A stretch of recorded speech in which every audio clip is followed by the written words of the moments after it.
Thank you and good morning to all of you. I know some of you indeed, I don't come too often to India that often, but definitely want to come back when I see all the focus that you have on the matter I'm also focusing on, which is trade digitization.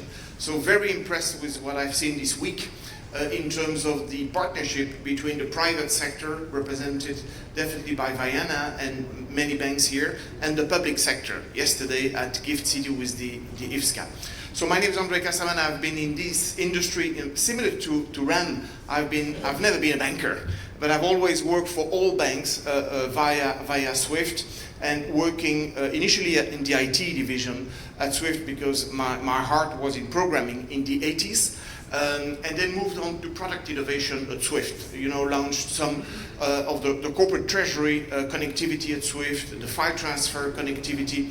And what I like is when bankers tell me what you're talking about is impossible to achieve, because this gives me energy. So don't hesitate to say you don't agree. And I've had very interesting discussions with many of you, including Pinaki, in terms of how some of the innovations are indeed very slow in trade, because this is a very hard nut to crack in comparison to payments. This is also why at SWIFT around 20 years ago, I decided to stop working on payments and shifted to trade finance, because I thought this is far more complex, more interesting. And indeed, in trade we're taking risk, because we are lending, we transfer money and hope to get it back, whereas in payments you debit first and you credit next. So of course, less risk. That's how I try to explain to payments people why I'm excited about trade finance, because usually they don't understand why we are interested in this niche market. At least from the SWIFT perspective, that's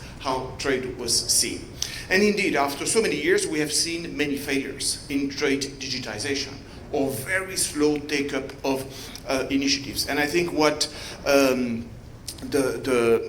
way to crack this is to work indeed in the partnership with the regulatory stakeholders. Those change the laws to enable us, private banks, but also public institutions, non-bank lenders, B2B platforms, to digitize those trade documents, bills of lading, and those payment obligations like bills of exchange and promissory note. And this is really the focus of what I'm going to talk about today, how to align the legal side with the technology side. Because if we only focus on promoting technologies whilst the regulatory framework and the legal frameworks are not right, we'll never get there. Or we will get there in a very limited way, such as what we have seen over the last 25 years with bill of lading platforms, which haven't scaled because indeed the legal environment was not ready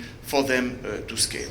But now this is changing, thanks to indeed a few non-commercial initiatives, main one by the UN, called the Model Law for Electronic Transferable Records, which was launched in 2017 and which has become actually in trade and open account finance a major game changer for us to start using new technologies. And that's indeed what I'm going to focus on.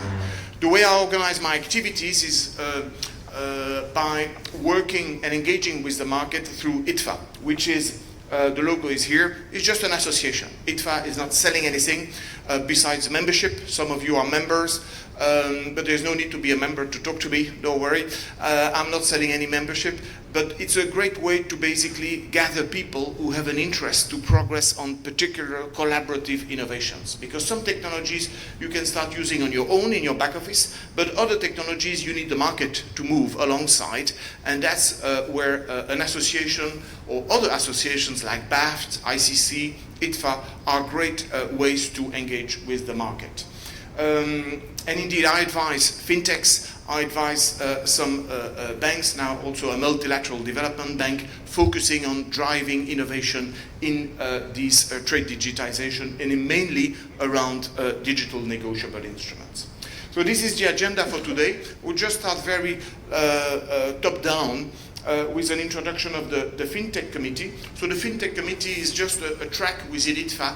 We have set up, when I joined the board in 2018, I designed this Fintech Committee just to organize the activities. My initial objective was to demonstrate to banks that the fintechs, the tech providers, the startups were there to help, not to compete. Because in payments, the sentiment was all those new payment startups are fighting us. And indeed, in payments, many payment startups are fighting the banks, or sometimes doing better what the banks are doing. At least that's what I see in Europe with Revolut, for instance, and others. But in trade, it's not the case, because it's far too complex to become a trade bank, a lender. So most of those startups are indeed there to help the system grow and to help in different ways. I will cover that. So education around all of those tech startups was my initial objective, and we have done that across origination and distribution, because ITFA is actually coming from this side of the market, the distribution market. It's a network of forfeiters in the secondary market, credit insurers, but gradually, thanks to indeed various innovations, we have expanded our scope to cover the end-to-end transactions, mainly focusing on indeed trade receivables. By organizing the activities around alignment of legal options, regulatory adoption of new technology options like MLETR, and working with those interested parties, my goal through those initiatives, which I will present, is to deliver early adopters and to demonstrate what is achievable today. So I'm interested to hear who is interested to try new technologies, or who is interested in, at country level, to talk to regulators to change the laws, and basically demonstrating what is achievable today. Once we get into an industrial use, of course those initiatives are not relevant anymore, because the market is convinced, and it's all about scaling the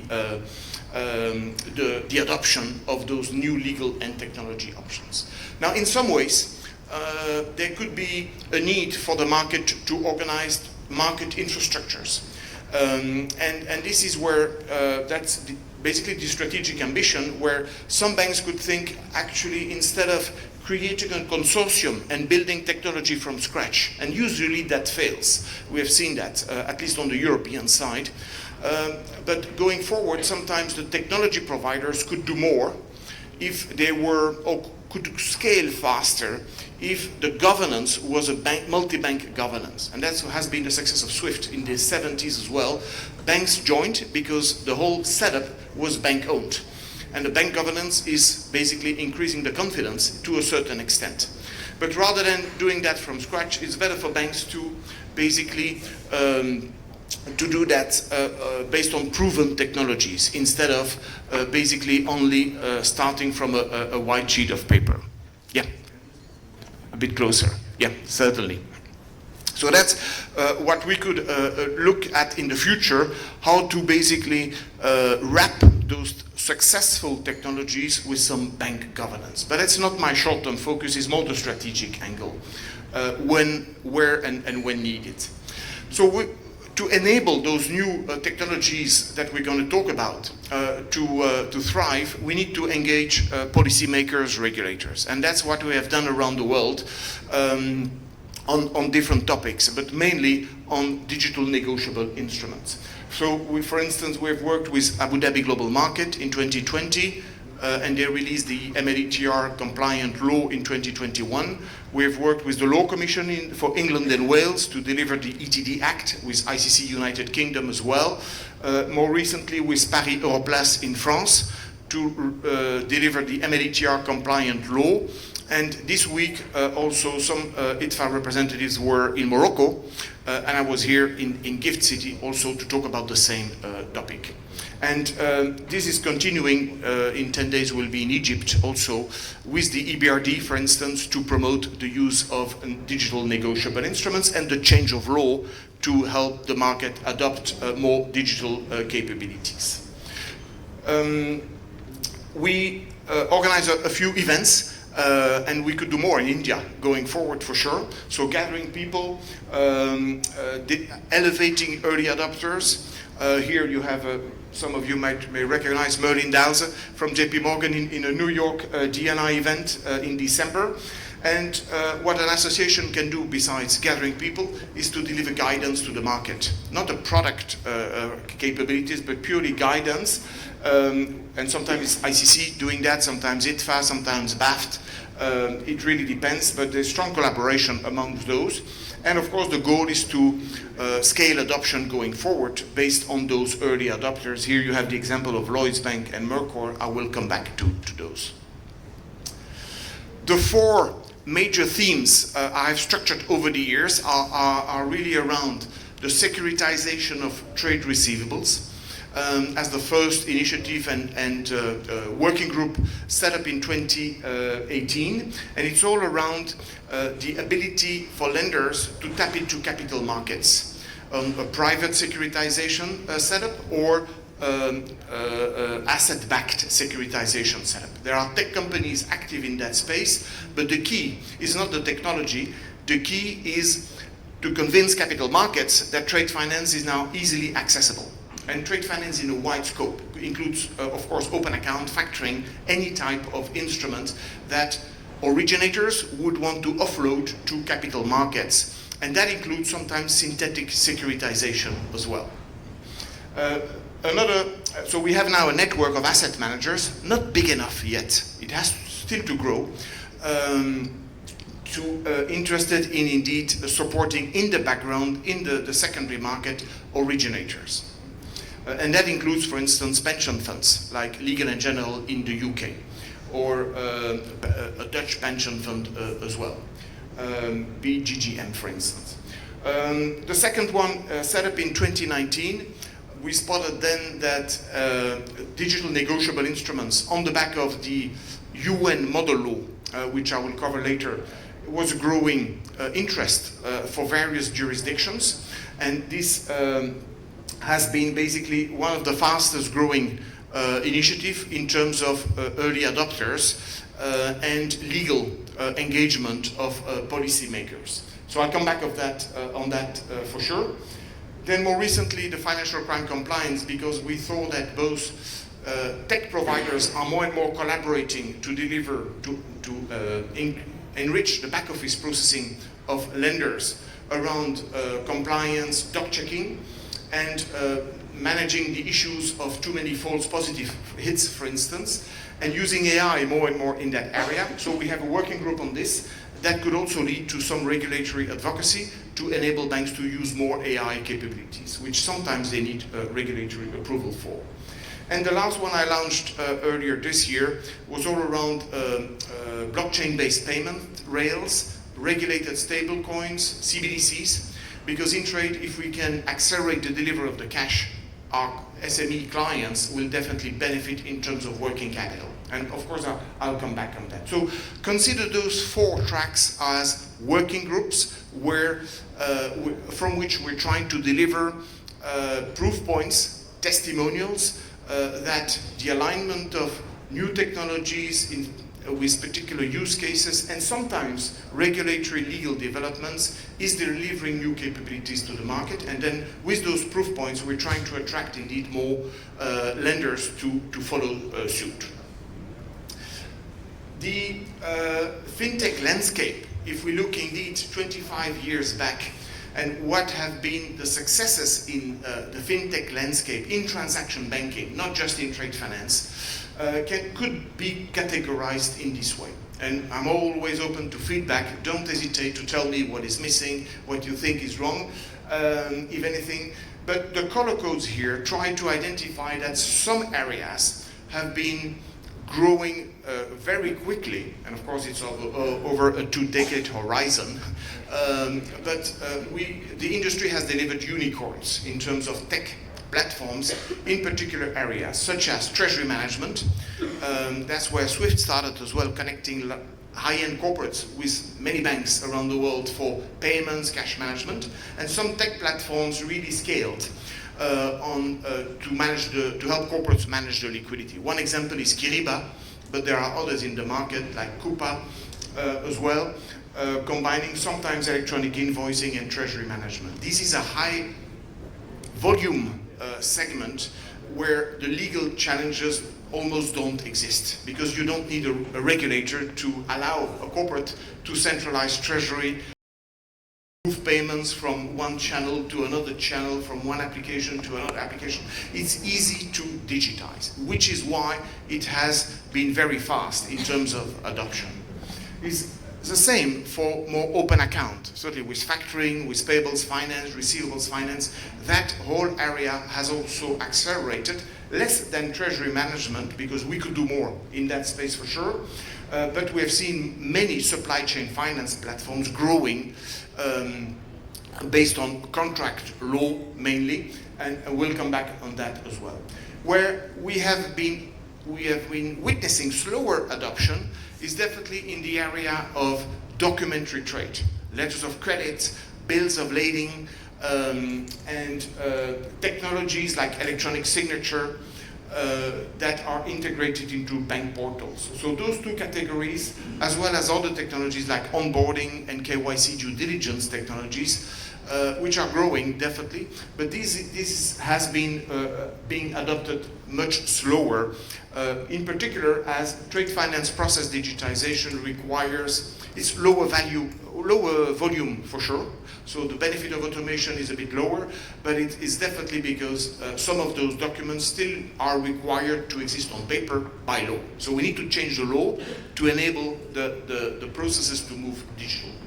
And at this stage, indeed, we have seen also in the bank-to-bank trade distribution market some really big failures of platforms trying to enter that market and failing from a business case point of view, because the margins are so low in the bank-to-bank distribution space, you know, the whole MRPA segment, that it's quite impossible for a platform to make a living out of those flows.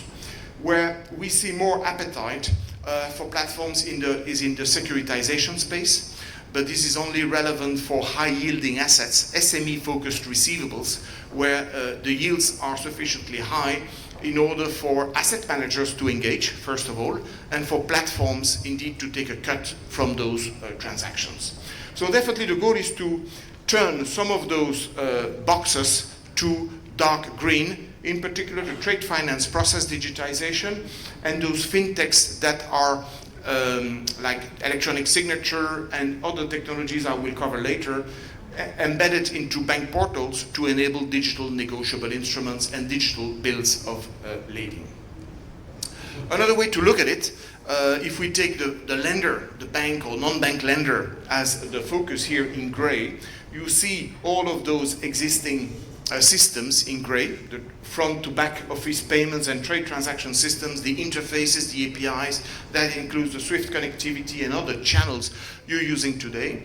And basically all those fintechs that we see in the market have tried to help the lenders by adding technology in the portal, like electronic signature and electronic original documents. We'll come back to that.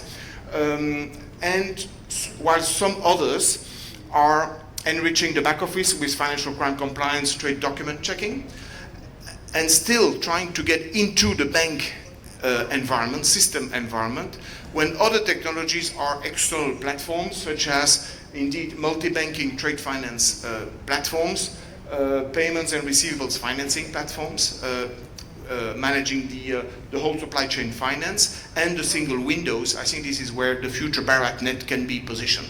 But they are external to the bank, and on the distribution side, we have typically securitization platforms that are also independent from the bank, but trying to act as a conduit for lenders to access multiple institutional investors. So this is a way basically to depict how those technologies are trying to help you, not compete. And the single reason is that they need to be specialized to survive. If they lack specialization, usually they fade away and face indeed survival from a financial perspective. There is one line at the top I want to identify, because it took me some time to be convinced about the relevance of distributed ledgers. And we're going to talk about this indeed today.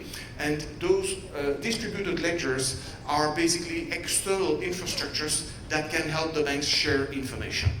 They are mainly used today in trade finance for electronic originals, the number 2. That's why you have twice the number 2 there. But we're going to focus on that because it's all about exchanging information in order to take advantage of those new ways, those new technologies that are very close to APIs and messaging channels, but using cryptography to share information in a different way, in a community way rather than on a bilateral basis as APIs deliver. Finally, a corporate view, and when I talk even to large corporates that are using already some of those platforms, usually on treasury management for payments and powering their centralized payment operations. But you see open account trade platforms, mainly on supply chain finance or dynamic discounting. You see some, and some have disappeared, but some survive, in documentary trade platforms. And some are bank-owned, like Congo. And then you see more and more transport and logistics platforms, like electronic bills of lading. And what I'm trying to depict here is to categorize those so that we can identify where digital negotiable instruments can be embedded. Typically, promissory notes could be embedded in treasury management systems because they are a payment obligation. For some parties, it's equivalent as a payment, a prom note. Open account trade platforms, supply chain finance, receivables financing platforms could take advantage of the digital bill of exchange. Documentary trade, similar. Digital bill of exchange can be combined with a letter of credit. And also, usually they are consuming digital bills of lading, which are generated by transport and logistics platforms. So across the treasury, open account, documentary trade, and transport and logistics, we see the relevance of embedding what we're going to talk about even more in the next few slides, those digital negotiable instruments. And this is also a way for corporates to identify are those platforms competing or complementing each other. And we see some platforms indeed moving from treasury management more and more into supply chain finance and open account trade. An example of that is, again, Kiriba, which is one of the largest treasury management platform. And they spotted that open account trade is for them, with a supply chain finance module, a way to deliver more value to their banks, clients, and their corporate clients. The ones really struggling, in my view, just to be frank here, because it's not a rosy picture for all of those platforms, are documentary trade platforms. The LC digitization is one of the most challenging markets to grow, which is why we see some of those platforms disappearing. Where we see growth and more certified platforms is on the electronic bill of lading, for sure. And of course, as you can imagine, interoperability is required sometimes across those platforms, because when a bill of lading is produced on one of the transport and logistics platforms, it has to be presented to the bank via one of those documentary trade platforms, which is why interoperability is definitely key at the level of the bill of lading, for sure. Take those as different ways to look at the market. We could develop additional ones, but happy to get your feedback if you think this can be improved, for sure. Now, what I like about our market are the new entrants. We have Vayana as a new platform since a few years indeed. As Ram said, we have alternative lenders bringing in liquidity to SMEs when the banks are not sufficiently bringing liquidity. We have multilateral development banks who were traditionally supporting banks only, but now also supporting corporates. We have also now more and more the big US players, the private equity firms, getting into private credit. They are not interested in the letter of credit, for sure, or issuing guarantees. It's all about funding, and funding large transactions. Are those new entrants competition to the banks or partners? Usually, indeed, it's all about complementing what or doing what the banks are not doing sufficiently. So closing this trade finance gap at SME level, or enhancing the capacity of banks at the level of infrastructure projects. And recently, indeed, we have seen more and more talk in Financial Times, on CNBC and others, also by Oliver Wyman. Hugh Van Steen is talking a lot about this in the press and on LinkedIn and on CNBC around the importance of private credit and the share of private credit to finance the real economy.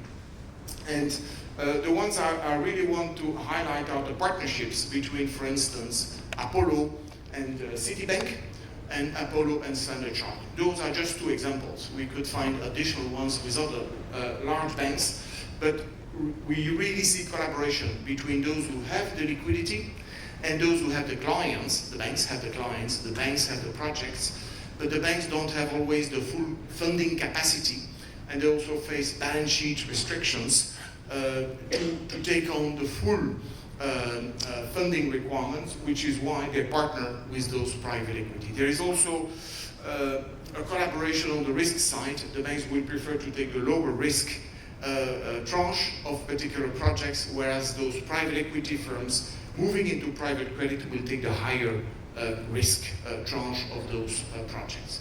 So more and more, indeed, private equity, private credit firms getting into this market, and is just enhancing, indeed, the capacity of the market to lend to projects. But I would say those today are mainly focused on very high-value infrastructure projects, data centers, and so on, or sometimes sustainability projects, whereas smaller alternative lenders will take care of the SME market.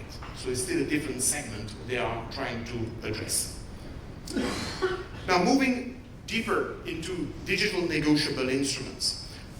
What has happened in the last 2 decades, let's say, since last 15 years, is that the legal experts through the UN have developed what is called the model law for electronic transferable instruments, so MLETR, as we call it, recognizing that you don't digitize a bill of lading, a bill of exchange or prom note in the same way as you digitize an invoice. You digitize an invoice, a PDF will be good enough, unless your regulator asks you to go through a specific platform like in France and other countries. You digitize a packing list, you digitize a contract with a PDF signed is good enough. Whereas a bit of exchange, a bit of lading, a promissory note, a warehouse receipt, a check in some countries are representing title. And you know that better than me because you are the bankers. So digitizing those requires more technology because you have to be able to prove that the owner is the exclusive owner. No one else is owning it. It's a bit like if when you own the paper, a bit of exchange, you are the owner. You have to be able to transfer that document, that title, to another person digitally. And all of those features are required to digitize negotiable instruments, and they are not required to digitize invoices, for instance, or other documents. So electronic signatures have been great for some documents, but are not sufficient, although they are important. They are a strong foundation, but they are not sufficient to achieve the digitization of negotiable instruments. And the lawyers who have been working through the UN on this topic have delivered us a guidance called the Model Law for Electronic Transferable Records, which some countries like Singapore, Bahrain, Abu Dhabi Global Market as a jurisdiction have taken up very quickly in 2018, 19, 20 to upgrade their national laws, basically, although their own laws. And then the UK followed in 2023. It took, of course, a few years, 2.5, 3 years, and then France also more recently. And through ITFA, we are sometimes engaged in those projects, supporting, indeed, the education of the market to get, indeed, the regulators to accept that they need to change the law. And it's not always easy, but we're getting there, even, indeed, in smaller countries. Now we have a long list of countries doing that. Australia, Thailand, Morocco also engaged, the US finalizing, and JP Morgan is a key, indeed, supporter in this as well. And did I say Egypt, Turkey, Germany are all in the process of starting or finalizing the upgrade of their national. But it requires indeed, large banks at national level, ICC, committees around the world, to talk and influence the regulators and to explain why we need to get this off the ground. So that has happened on the legal side. In parallel, and they were not talking to each other, for sure, because different people, you had cryptographic gurus creating the blockchain, basically, for the purpose of being able to exchange value on the internet. And definitely those guys are techies, gurus of cryptography, have been working for 40 years on the challenge to move the internet from an exchange of information to an exchange of value, having some bytes on the internet representing money, basically. And we know where this has led to. It has led to the creation of Bitcoin, but I'm not here to talk about Bitcoin, but I'm here to talk about the underlying layer called the distributed ledger, the blockchain. And those two worlds actually have worked on the same objective, to represent value in a fully electronic way without any intermediary representing a trusted third party like a bank is a trusted third party or a central bank. And we're going to use in trade the two outputs from those legal guys, experts, and the tech gurus, because we are going to use the blockchain as a way to exchange information and to track value in an electronic form, and that value for us is represented by instruments we accept in the market today. We don't need to invent new instruments. We have instruments like the bill of exchange existing since centuries, the promissory note, the bill of lading, and a few others like the warehouse receipt and a few other transport and logistics documents. So the UN has really been the catalyst here for us to align the laws, the legal options, and the technology options. Although the UN doesn't specify which technology, of course, has to be used, because we never know what the market will deliver in a few years. We'll just follow the flow as we do on the internet. So the key principles to digitize, coming from the MLETR, is that you need to make sure that the legal options, the laws, support non-discrimination of electronic records. So whatever is valid in paper, because not all countries support all the same instruments. So whichever negotiable instruments in the country are acceptable on paper have to be accepted in an electronic form. That's a key principle. And the second is that we need a functional, the legal upgrades of the laws need to ensure functional equivalence, meaning that whatever the paper bill of exchange delivers to the market, the electronic one has the same. We are not changing the instrument, because the trade market doesn't like new instruments, certainly at cross-border level. So these are two principles that the different, indeed, jurisdictions have been working on or are working on. Thanks to the blockchain, basically, what we can achieve, in addition to digitization, is interoperability. Because we have been talking about digital bills of lading since at least 2 decades. We have had Bolero, we have had SDocs. I know them very well, having worked for SWIFT. We tried to partner and do things together, and we did. On some innovations, in particular with Alex at SDocs, which is now ICE Digital. However, all of those systems have faced scaling and growing adoption, because they require their participants to join their proprietary contract. And having a proprietary contract is no issue. The only issue is when you're not opening up to an API for interoperating with others, when you're really forcing the whole market to join your platform, because we know this is unachievable. You can't have, at cross-border level, SMEs around the world joining a common platform. You need to be able to interoperate. So this is where the distributed ledgers, which have been invented by those crypto gurus, cryptographic experts, have delivered what we call the digital assets, meaning that thanks to those distributed ledgers, we can have instruments navigating amongst parties and amongst platforms.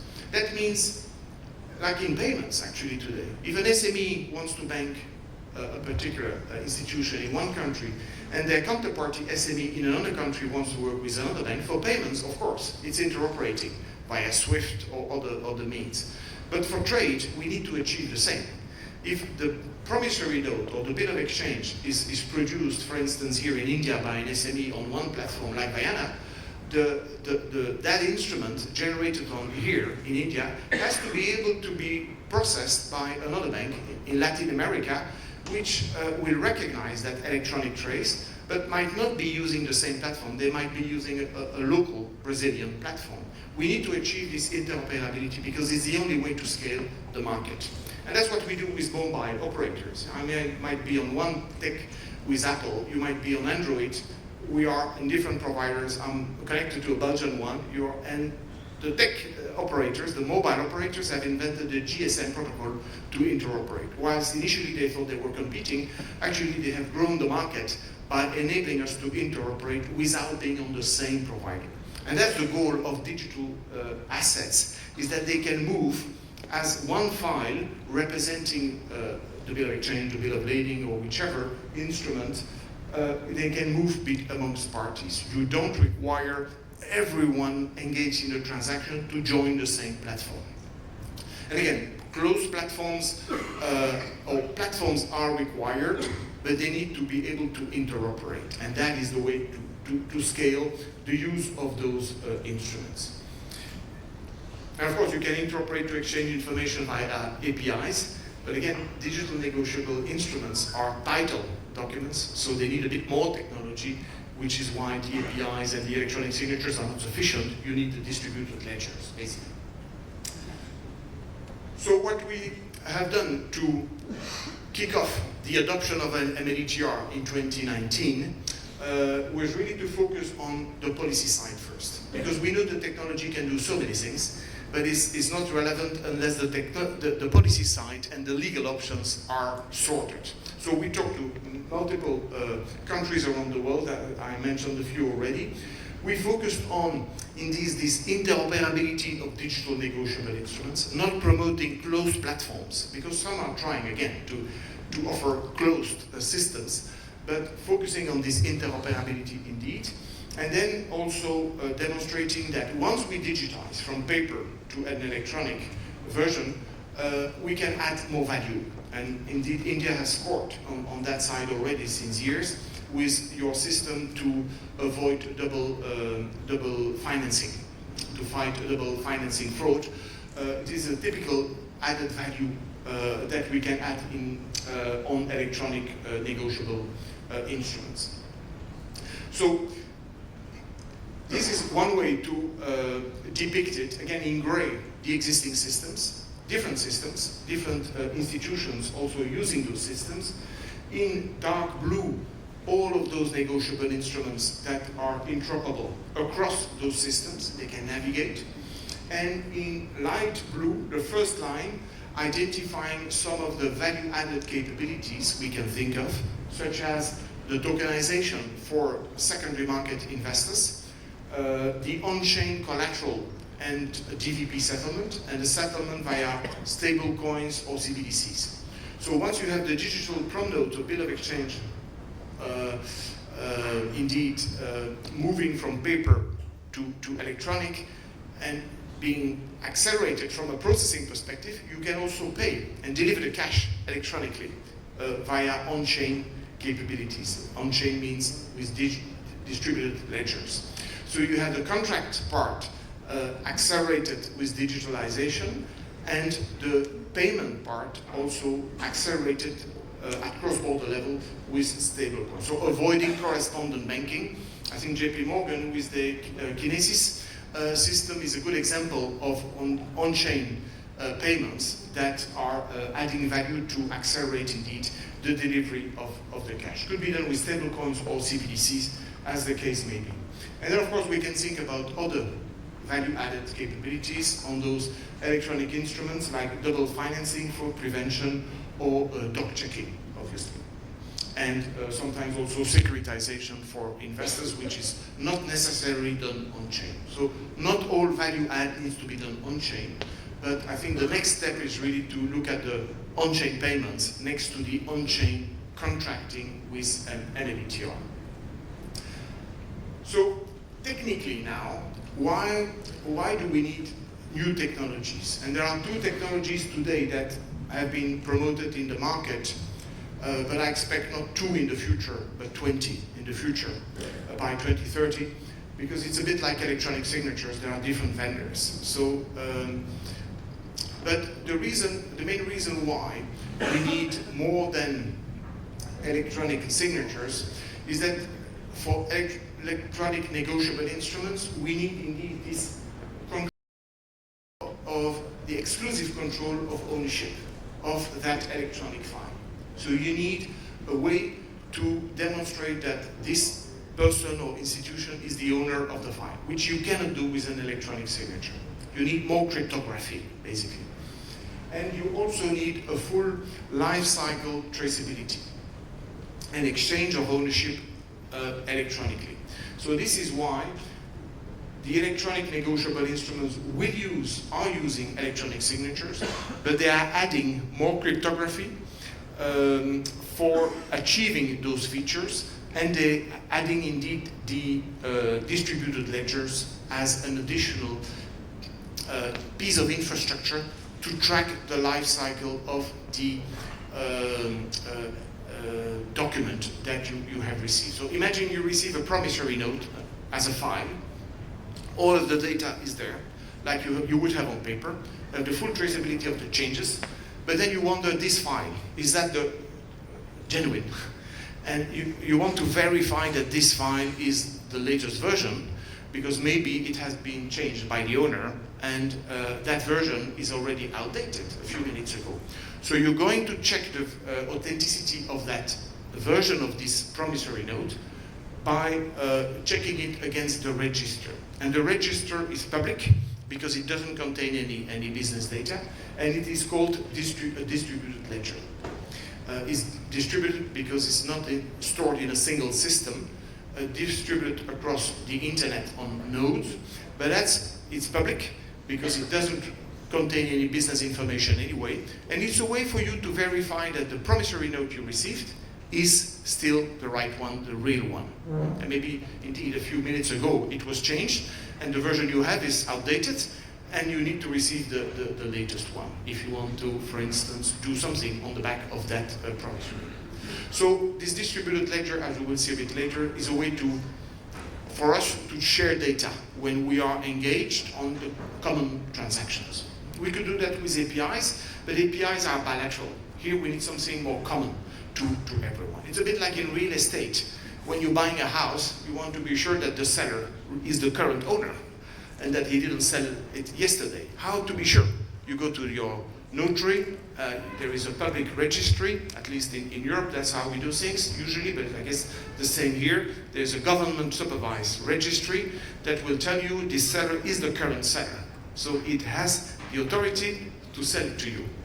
And when you do the DVP settlement via the notary, you're the new owner in the registry. It's the same logic here. So the logic of real estate deals and public ledgers on chain is exactly the same. So even more technically, as I said, it's all about exchanging files, and all institutions, all corporates, all SMEs, all platforms can exchange files. And whether we're talking about the one or the other vendor, this is the concept today that is being used around MLETR. All the business information is stored in a file that will have the full life cycle of the document, whether it's a bit of lading, a bit of exchange, a prom note, or any other negotiable instrument. That is highly secured with private keys, public keys, to ensure this exclusive control and this ability to transfer ownership. And that file can be updated anytime, but any update will impact this ledger.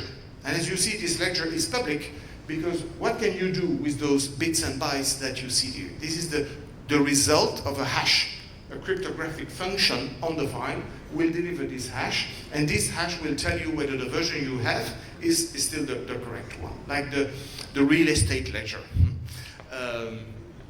So that in real estate, this would be the contract of the sale of the house, and that would be the government-owned ledger. It's the same logic here.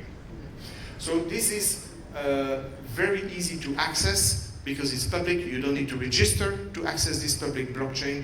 But unless you have the file, unless you have received the file, this data will be useless to you.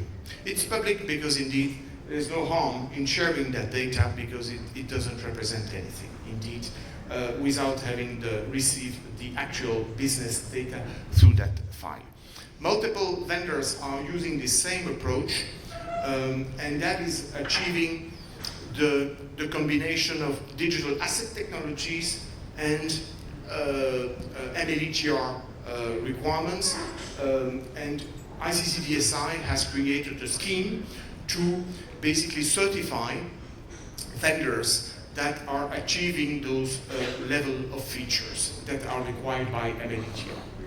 So we have worked with some institutions, interested parties, since 2021 in terms of adopting those digital negotiable instruments across multiple use cases. As I said, it can be used across banking and transport and logistics use cases, and around 3-corner and 4-corner model. Both are valid.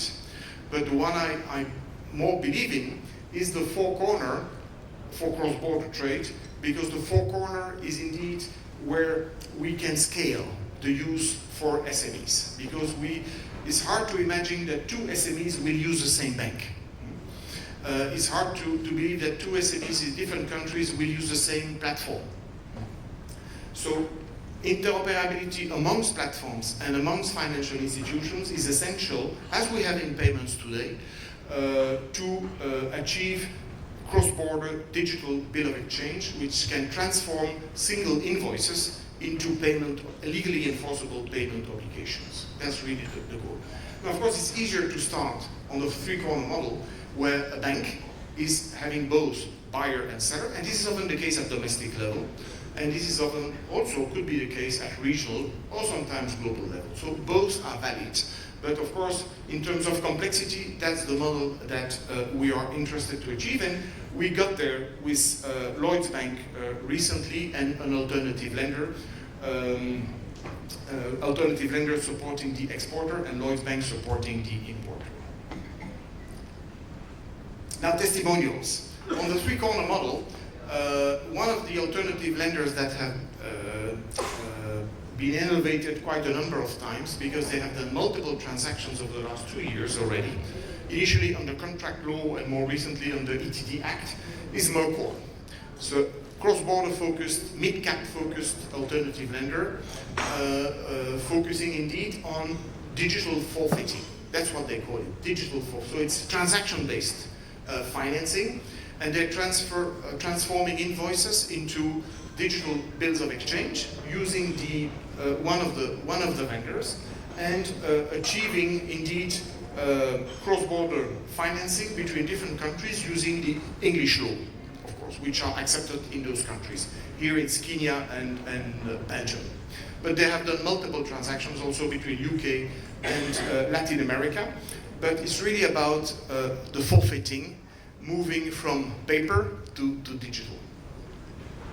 Lloyds Bank has also been very advanced on this, having done multiple transactions since mid-2022 at domestic level with promissory notes in real estate, but also at cross-border levels with bills of lading. Some of you have been involved in this in India with different platforms on the bill of lading side and also on the bill of exchange side. So Lloyds Bank is very keen also to work with any of you on different digital transactions, but again, it's really focused on single transactions, on purely open account basis with a bill of exchange, sometimes involving a bill of lading. And that's what we want, basically, elevating those early adopters who are keen to operate and transact with others interested in trying out.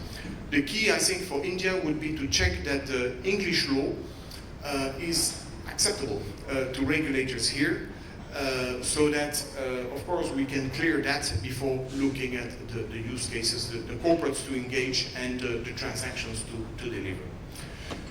So ICCDSI has created this framework for reassuring banks that some of the technologies focusing on digital negotiable instruments are compliant with MLETR. So ICCDSI is really the standardization body in many documentary trade. They have the DSI really focusing on MLETR adoption as well. And we're partnering, of course, very closely. And one of the first vendors who got that is Enijo. But again, it's only one piece of technology today, just a component which is actually delivering this digital asset that can actually navigate across multiple platforms and financial institutions. There will be many others following. The Singapore government has IMDA Trade Trust, which is very similar to this one, and I see more and more vendors getting into this market, so it's going to be a crowded space. So interoperability will be essential between those. Enijo has also worked on the bill of lading certification. So they are one of the 12 bill of lading technologies certified by the International Group of PNI Clubs, and has interoperated recently with another blockchain-based bill of lading platform in China called TradeGo. I was not expecting this to happen so early, but we already have interoperability between two blockchain environments today, so between the European Enijo, supporting indeed Nordic exporters to China, and really the bill of lading has been created on one platform and navigating under another platform. And the public blockchains will tell you when this instrument is stopping its life on one chain and starting on another chain. I know it's becoming a bit technical, but just to show the tech is progressing. We just need to make sure that those platforms get the right certifications and that we can prove this is helping corporates at the end of the day, of course. Now, we've talked a lot about, indeed, digital ledgers, and I thought, how can we position this for bankers who have been using to Swift messaging, ISO 20022, APIs through open banking regulations.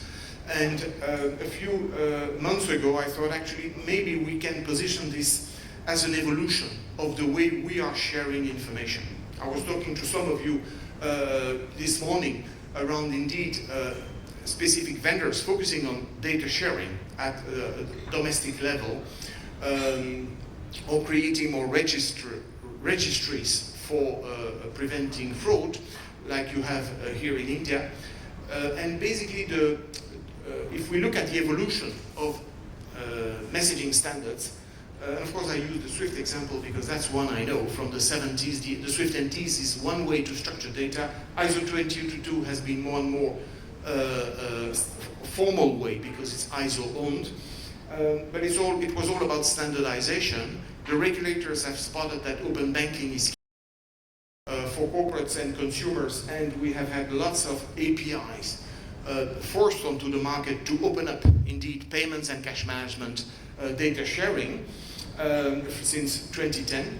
And I would position really the digital negotiable instruments and distributed ledgers in the same objective of data sharing, because when we're using distributed ledgers for those bills of exchange, bond notes and others, we are only exchanging data on the ledgers. We are not exchanging money, which was a key point for US regulators, of course, when some of the US banks asked for regulatory approval to use Enijo, for instance, for bills of exchange. The next stage, and I put another color code, is all about settlement and investment products. How to use the distributed ledgers for digital currencies, stablecoin, and investment products.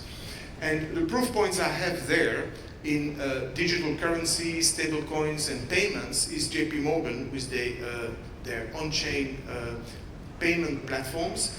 And in digital securities, we have BlackRock with Securitize in the US, which are launching since 12 months a number of on-chain tokenized, they call it, investment products. So we're getting more and more into regulated use cases, of course, when here we were just talking about data sharing for digital negotiable instruments. But maybe your regulators will ask you, how are you using blockchain for the DNIs in comparisons to blockchain for payments and investment products? So that's one way to look at how distributed ledgers will help us going forward. But definitely in trade, we have a first very easy use case with digital negotiable instruments. And also, this is another way to look at it. The value of the distributed ledgers increases as you move from using distributed ledgers for data exchange to the tracking, which is what we're doing with digital negotiable instruments. We are only using the blockchain for tracking. Then we can use the blockchain for payments, then for investment products. But those two, number 3 and 4, are the most complex from a regulatory acceptance perspective, but also the more valuable for clients, because they can get instant cross-border payments using, for instance, regulated stable coins on-chain. So this is something it took me a few years to be convinced of, coming from the world of SWIFT, where everything is centralized and closed and protected.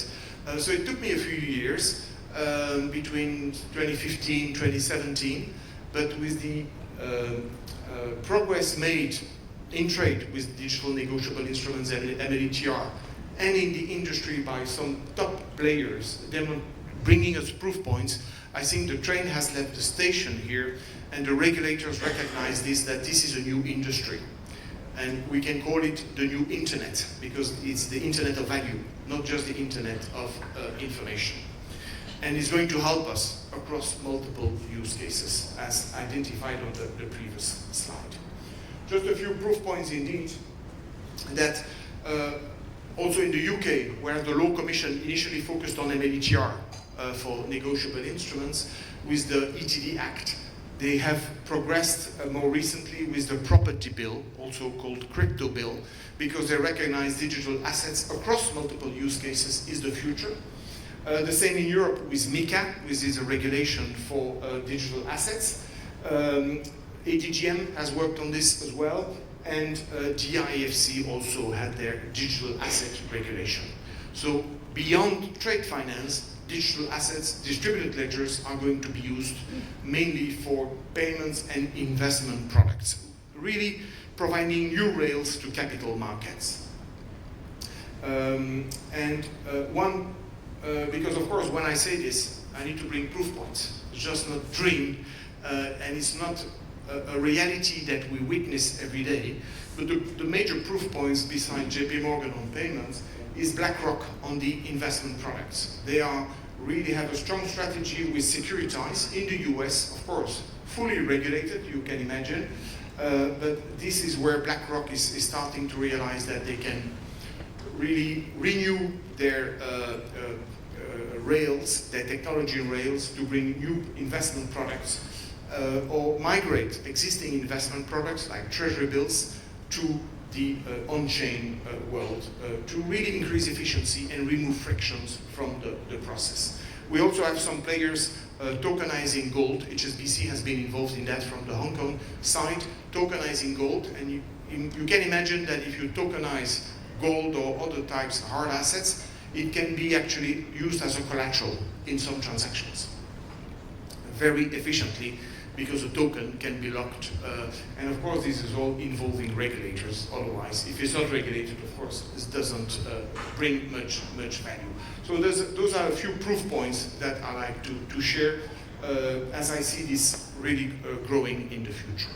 So we've covered two topics here, trade digitization and digital assets. In conclusion, I would say that the MLETR, thanks to UN and the UN CTRL, has become the big topic in digital trade across documentary trade and open account. It has to help all of the possible instruments, and also, why not, indeed, factoring can take advantage of all of those developments. It's a way to indeed grow open account, transaction level trade between SMEs involving banks and non-bank lenders, and it is actually something that the regulators are now seriously, because we're counting them on more than two hands now, the number of regulators aligning with MLETR, upgrading their law. But at G7 level, we already have big countries, so that's really going very well now. We just need more banks, basically, to demonstrate transactions, and that's my focus with through ITFA. On the digital assets, we can do more. So once you digitize the payment obligation, you can digitize the cash delivery, and that's where indeed stable coins on digital ledgers will be relevant as well, and that's what we call the Web3 technologies. And it has become, Web3 digital assets has become a geopolitical also topic, because many countries now recognize it's a new internet, or it's an upgrade of the internet. It's a new industry. There will be new industries in gaming, in sustainability that will be Web3 native. Everything will be tokenized and on-chain. And politicians and regulators are looking at this as a new industry to extract on their soil. So it has also, the train has left the station at that level as well. So those are my conclusions. I hope I haven't overloaded you with too much information, but I think it's very encouraging to see now that trade digitization can rely on an alignment of legal options with technology options. We just need more engagement from the private sector to deliver more transactions, platforms to deliver more capabilities, so that we can end up bringing the right level of liquidity to SMEs. Thank you very much. Any question? Please, some of you tell me you're not agreeing, because that's give me energy to develop more arguments. Don't hesitate. If you have any point you want me to look at again. Do you see India in terms of adoption of this law, in terms of the entire infrastructure? We know DGFT is putting up something in place in terms of, getting this around in terms of adoption as well. Because if, as a bank or as a fintech, if we have to be ready in terms of adoption of this particular thing, we know that Bolero and SS Docs has not really done wonders in India because of reasons as you are aware of, because the digital bill of exchange and bill of lading was not being transmitted through Bolero. So where do you think this is going to be there in India, because obviously a law has to be there in India to adopt MLETR. Secondly, when you're talking about blockchain and you're talking about the fabrics which are involved, like Hyperledger, R3 Corda, which fabric have you adopted? What are the cost implications with the countries who have adopted this particular process at their end? Yeah, so two questions. So on the first one, I think we have to be very focused on particular use cases that are relevant for the market, for sure, and relevant for the banks that want to participate, or platforms. And make sure we continue to partner with regulators. Yesterday we were in Gift City with IFSCA. There's strong alignment between what the market wants and what they want to achieve, because they are very ambitious. So that's key. That's the key catalyst to, but then once we agree, we need to do that together, public-private. We need to be very focused on the use cases. Because MLETR is not just, it's not a product, it's just a guidance from the market. You can apply it across multiple use cases, and I think we need to focus on this SME financing, because we know the demand is there. How can we, as banks, platforms, differentiate, create a new capability based on those strong foundations to advance, or to provide the cash, basically. Now, what technology will not address is the credit appetite. Credit appetite depends on, indeed, your investment policy, your governance. Technology will not suddenly address this credit appetite issue. If there is no credit appetite from the private sector, maybe we need to go to the public sector, which is why also we're involving the multilateral development banks to do more in SME financing. But we need to be very focused on specific use cases to show how indeed those instruments can help, and being a bit short-term minded, short-term results, because we know that nice initiatives are coming up, like BharatNet, I heard about, I read in the press, but this might take a bit more time. to deliver. So let's focus on use cases where we decrease the number of dependencies on additional initiatives so that we can deliver initial transactions like Lloyds Bank has done, Mercor has done, and there are others, more transactions than the one I've shown, and more players delivering transactions.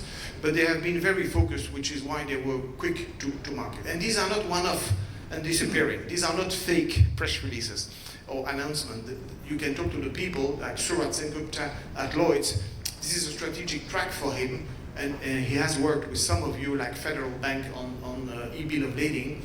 But the success from those transactions come from their focus and not trying to do everything in one go. That's for the first question. The blockchain and so on. The technologies that Enigio is bringing and the blockchain tracking. So you don't need a third-party blockchain to do that. I think in the future the market will use multiple blockchains depending on the use case again. If we're talking about stable coins and what Ripple is doing with RLUSD, they have their own blockchain. Other stable coins have multiple blockchains, and I think Ripple will also deploy their liquidity on multiple blockchains as well. There is high competition amongst blockchains, so the cost is going down. So you should not accept high cost from blockchains because it has become a commodity. Like using the internet for email is a commodity. You don't pay to exchange emails. You will not pay or pay minimum fees for blockchain-based tracking. High competition, gas fees going down, that's the consumption cost of blockchains. And some solutions like IMTA Trade Trust are open to multiple blockchains. So it depends a bit on the use cases. But usually it's a no-brainer, and there is interoperability when multiple blockchains are required. The nice approach, I think, with Enigio is that it's transparent to you. You don't need to do anything special to use that blockchain. It's embedded in the product. I hope that answers your questions. Andri, something which might encourage you is that in the month of October there was a meeting with the DGFT, Yep. Department and the gentleman, and in the presence of Union Commerce Secretary, where Union Commerce Secretary agreed in principle that we should have MLETR compliant laws, and we would be further happy to know that one of the participants raised also DNI. Yep. So the policymakers not averse to adoption of this MLETR. Unfortunately, in the list of ICC readiness, India is pretty low. So ICC has to have a relook and find out why India ranks so low in the list. Yeah. A lot of work is being done, and what you are doing is very commendable, Andre, and the wonderful, fascinating session which you have just taken. It's so much to learn from you, sir. Thank you. Thank you. From the trade standpoint, where on the digitization, we also see critical requirement is on the digital bills of exchanges, which the NI Act modification on the, while a bank-to-bank transaction still looks more feasible, more commercial bills of exchanges, the modification to the negotiable instrument. Modification to the Negotiable Instrument Act, which is like as old as 1881 with amendments that has come. That is very critical. And another important requirement that from an Indian perspective that we see is while RBI has very clear guidelines on loan transfer for funded assets, and unfunded participation today is mostly still on bilateral. So some of these developing the markets and the framework while loan transfers are becoming easier with the new guidelines of RBI. These two, from our fundamental perspective, especially on unfunded participations and the way you can sell synthetic instruments or through a pass-through certificates, this would also depend. But key issue still is the digital bills of exchanges, which will push the digitization of trade to a considerable extent. Because what we have seen over the last 7 or 8 years that I've also seen in the while digitization, in fact, we did some pilot transactions for Bolero or stocks, but they don't scale up beyond these pilot transactions because of these issues. So I think one of the key push that can come from ICC is to push the Government of India also to digitize the bills of exchanges, which will help this cause to a great extent. Definitely.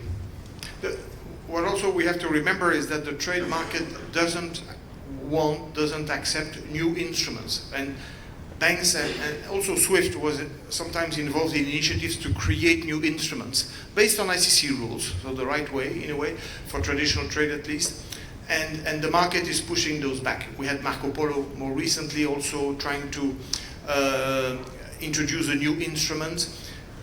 The nice thing about this is that we are not introducing new instruments. We want functional equivalents of the existing paper instruments. So from a legal perspective, the legal legacy is applicable to electronic. And that's how the UK also developed the ETD Act. And the ETD Act, if you look at this, is very short because of this. The description is really about this, indeed, these functional equivalence and this non-discrimination. It's a very short act coming as an upgrade of the 1882, they were 1 year after you, Bill of Exchange Act. So I think the UK approach has been the right one, focusing on trade first, MLETR, an upgrade to the Bill of Exchange Act, known as the ETD Act, and separately focusing on digital assets, because the digital asset regulation they're now working on, property bill, is impacting almost all industries, because you can tokenize anything basically for tracking or for payments or for investment products. So it's a much wider scope. It's better to be focused on trade only to get started. But maybe we could also look at, as I said earlier, I think, look at how the English law today, contract law or common law, would be acceptable for cross-border flows from India. Because your legal system and the English one are completely aligned. So maybe we could start with some English law transactions before the Indian law is upgraded. You can also involve, for advocacy, some multilateral development banks, in addition to ICC or ITFA or others. Definitely multilateral developments banks are keen to support this process. They're doing it in Turkey, Morocco, and Egypt so far. Hello, Andrew. Oh, yes. Yeah, Andrew, here, this side left. On your right. Yes, on your right. All right, thank you. Thank you for all your informations. I'm actually from Federal Bank.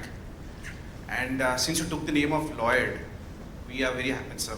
I just want to share, because the transaction in the Indian corridor with the Lloyds happened with a proprietary bill with our bank only.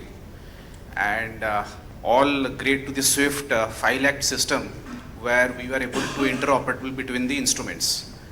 So file act has been a great good to know. Through which was complete digital transactions. And of course, with respect to DGFT, they are actually in a very advanced discussion, because when we started working on Lloyds and the proprietor systems which operates under the digital BL, not even a single document was taken printout or physical document was involved. It was very surprising to see the transactions getting closed. Yep. And SWIFT being connecting all the stakeholders, and by using the file act, the entire multiple like the Cargo X or SDocs or Wave, all those BLs was exchanged with parties who were not also on the proprietor platform. Yep. So my only question is that, because we know Contour got collapsed, and there was big 5 banks involved in that, who actually finally went for a closure of Contour. So what does this means for the digital trade finance transactions? Because it's being a very big and very old digital financing initiative. So I just want to understand, when systems like Contour are getting collapsed, where we are seeing in the next coming years. Yes, definitely, thank you. And indeed, congratulations for your transactions with Lloyds Bank on the bill of lading side. And good to hear that file act was useful there as well, not only in payments and cash management. So on the consortia, yeah, we had WeTrade in Europe failing, Marco Polo, Contour. It's very unfortunate, of course, because those were blockchain-focused experiments. The issue, I believe, is that the way blockchain was used, which is why I developed that slide, blockchain was used only to exchange information on those consortia. And the value of blockchain is not to exchange information, is to act as a ledger, to track the life cycle of a piece of information, anything. Could be a shipment, could be, but to have a register that is tracking the life cycle of a token which represents an asset, basically. That's the goal. And that's the layer 2 here on the slide. You may not see easily. And indeed, those consortia started from scratch, developing technologies, thinking the blockchain would be magic, but there's nothing magic in blockchain. It's just a piece of technology to exchange information differently compared to APIs and channels. There's no magic. If you're looking for magic, you have to look at AI. There is something magic about AI, because you're getting things from the technology you don't expect. And that's what we as humans are curious about. What don't we know? What should we know? And magic will come from AI. Blockchain is just an efficient way to exchange information. The problem though with those consortia is that they started from scratch with new technologies. They focused on documentary trade, which is the most complex market to crack. And they were not patient enough. When we're working with fintechs in those use cases, the investors, the board, have patient capital, family offices, or people who understand the market. Well, the banks understand the market, but they lost patience, I guess, at higher level in the banks. They didn't get the funding. They needed to continue. Yeah, you need patience in this market. And as I said on one of the early slides, the documentary trade market, which in a way WeTrade, Marco Polo, and Contour were addressing, is the most challenging. Some of the tech platforms have a really hard time today when they focus on guarantees and letters of credit. The real growth market, in my view, is the whole open account. Factoring, receivables finance, supply chain finance. There are different ways, bill of exchange, different ways to achieve it, but that's the growth market, where indeed we can grow supply chain finance without any legal upgrade. The legal upgrade is only needed for bills of exchange if you want to use it. But a lot of supply chain finance platforms have grown at domestic level. So I think that those consortia focused on the wrong technology use case. They didn't use blockchain for the real value in trade, which is the number 2, tracking, like Enigio and Trade Trust are doing. And they tried to focus on the most complex segment, which is documentary trade. Now, I think the only real relevant platform these days in doc trade is Congo. I think they took over GTC. I worked a lot with GTC when I was at Swift to deliver a multi-bank LC platform to large corporates. Volvo, Alcatel-Lucent, and so on. Nokia were using that. GE. It's a very niche market. So GTC was acquired by Congo. Congo is owned by corporate traders, by banks, so they get funding when they need it. But it also is a very slow market for them. I don't think the banks will create another consortia in that space. But it comes from the nature of the market and the fact that they were expecting too much from blockchain. And if you're using blockchain at layer 1, at level 1 here, it doesn't change it doesn't bring much value. I hope that answers. And actually, I had to write about this point, which is why I developed that slide 2 years ago. Yes? Hi. Andre, you made a statement, and I just want to kind of understand more behind your statement. You said technology does not address credit appetite. Now, for quite a few of us, we see technology as an enabler to kind of address gaps that would be there on the balance sheet by bringing greater visibility, etc., and thus address credit appetite, especially in the SME sector. So what prompted you to make that statement? Yeah, definitely. So this piece of the technologies we have been talking about today, so the technologies to digitize negotiable instruments are not addressing the risk appetite challenge or the risk underwriting. Because if you have a paper bill of exchange or a digital bill of exchange, it's still the same risk. You may address some of the fraud risks with digital because you have a tracking of the asset. At least you have more visibility where it's coming from, this bill of lading, where it's coming from, the whole life cycle. But other technologies like AI, like open banking, payments and cash management flows are helping increase visibility to feed your credit underwriting process. So technology can indeed help risk appetite process, but you still need a risk appetite. If you have limited risk appetite, like many large banks have, you can get as much data as you want, but your investment policy will restrict your risk appetite. That's what I was meaning. Now, I see alternative lenders in SMEs space, in Europe, for instance, that are telling their SME clients, really at the bottom of the market, I need to get the full visibility on your cash flows and accounts. If I don't get the full visibility, I will not fund your flows. That's one way, using open banking, APIs, payments, cash management flows, real-time access to all this data. And then they also told me we can then check whether an instrument has not been financed by another. An invoice has not been financed by two players, of course, because they get the full visibility of the SME cash flows.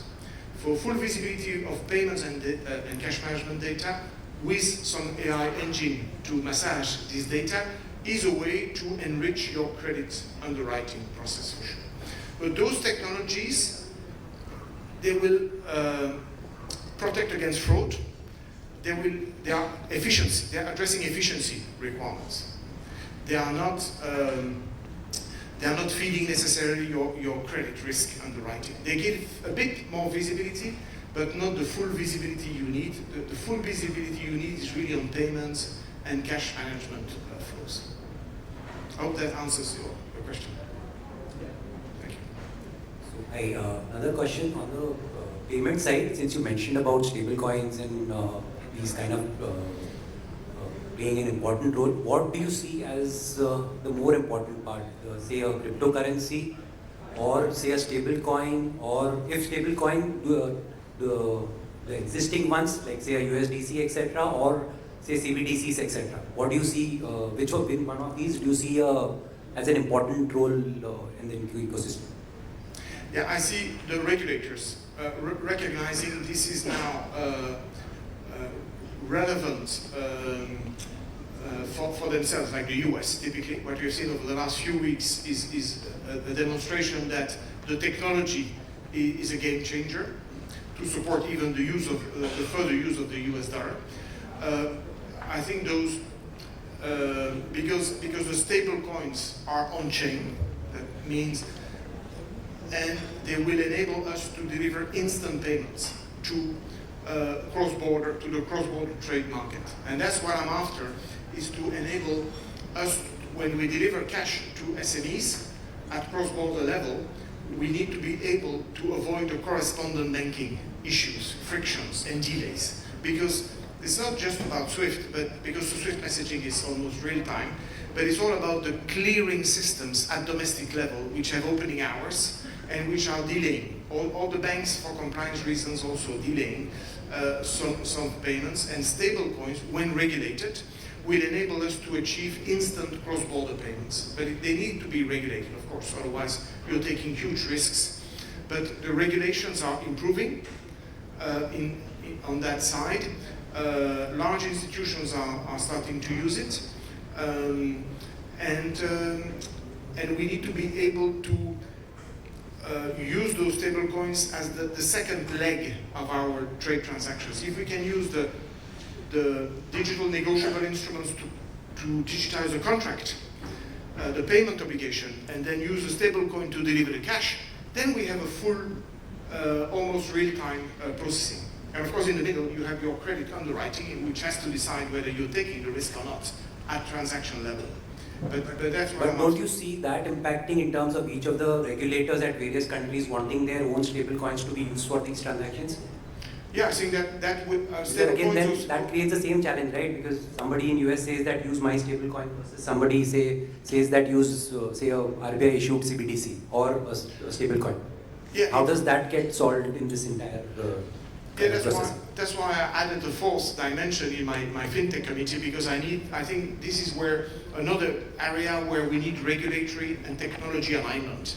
Otherwise, those stable coins are just far too risky, non-regulated ones. But we need indeed regulators around the world to agree to use those different stable coins. But there are big players like Ripple, Stellar, that are keen to support B2B trade with their payment rails. And if we can gain in efficiency, and of course regulatory acceptance, that's a given, of course. No discussion about that. But if we can gain efficiency in terms of the speed of the delivery of the cash, and there will be compliance hurdles as well, because we can't avoid sanction screening, AML, checks, and so on. But I see payment institutions now, including one in France, really positioning themselves on cross-border payments based on on-chain currencies, agnostic to any chain, because as we said earlier, there are many chains, there's no issue. There will be many stable coins, and corporates, and in particular SMEs at cross-border level, will be there to benefit from those. So how can we, as a trade industry, benefit from those developments? I have this initiative where I'm regrouping some players interested in testing this out, including Ripple, but not only Ripple, of course. But regulatory acceptance is key.